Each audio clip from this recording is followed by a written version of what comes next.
कौन है बाबा बालकनाथ, जिन्हें जनता कह रही राजस्थान का योगी? बीजेपी ने दी बड़ी जिम्मेदारी। योगी की तरह पहनते हैं भगवा, विरोधियों को दे देते हैं तीखा जवाब। सन्यासी से बने सांसद, अब बनेंगे सीएम। योगी आदित्यनाथ और बालकनाथ में कई समानता हैं। क्या पब्लिक डिमांड पर सन्यासी कर रहे सियासत?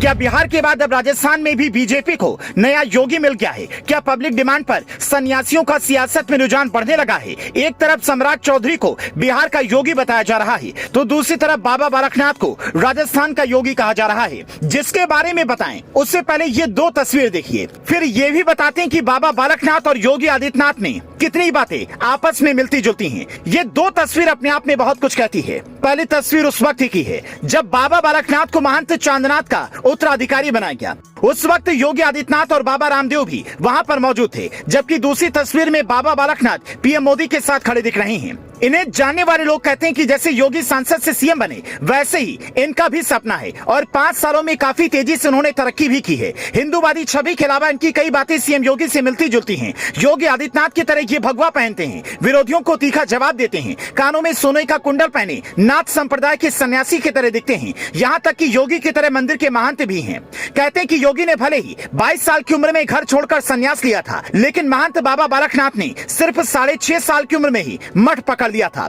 साल 2018 में अपने गुरु महंत चांदनाथ के निधन के बाद बीजेपी की टिकट पर इन्होंने अलवर से चुनाव लड़ा और कांग्रेस प्रत्याशी को लाखों वोट से हराकर सांसद बने। और अब बीजेपी के प्रदेश अध्यक्ष सीपी जोशी ने अपनी टीम में इन्हें शामिल किया है। रविवार को सीपी जोशी ने अपनी नई टीम तैयार की, जिसमें 11 प्रदेश उपाध्यक्ष, 5 महामंत्री और 1 कोषाध्यक्ष समेत कुल 30 पदाधिकारियों को शामिल किया गया। इनमें से एक नाम बाबा बालकनाथ का भी है, जिन्हें अपने संसदीय क्षेत्र के अलावा प्रदेश के कई क्षेत्रों में पार्टी को मजबूत करने की जिम्मेदारी मिल सकती है।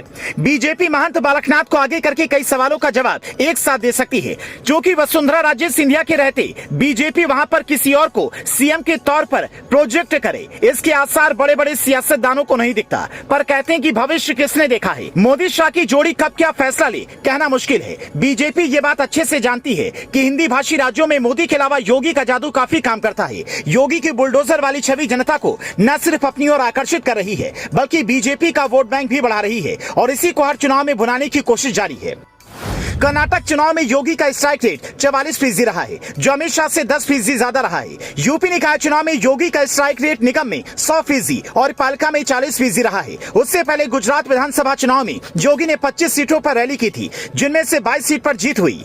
साल 2020 में हुए बिहार विधानसभा चुनाव में सीएम योगी का स्ट्राइक रेट करीब 66% रहा था। मतलब योगी का चुनावी परफॉर्मेंस काफी हिट है। यूपी में जिस हिसाब की कानून व्यवस्था सीएम योगी ने दी है और प्रदेश में जैसा माहौल बनाया है, वो देश के कई राज्यों के लोगों को पसंद आ रहा है। इसीलिए देश के कई राज्यों में योगी की डिमांड लगातार बढ़ रही है। कई विदेशी नेता भी योगी की मुरीद हैं और शायद यही वजह है कि बीजेपी कई राज्यों में दूसरा योगी तैयार करने में लगी है। हो सकता है कि वक्त ऐसा भी आए जब सियासत में सन्यासियों की संख्या तेजी से बढ़ जाए और फिर हिंदू राष्ट्र की मांग पर आसानी से मुहर भी लग जाए। आपको क्या लगता है, सियासत में सन्यासी हिंदू राष्ट्र के सूत्रधार बनेंगे या फिर इनका सियासत में आना महज एक इत्तेफाक है? कमेंट करके हमें जरूर बताएं। Bureau report, leading Bharat TV.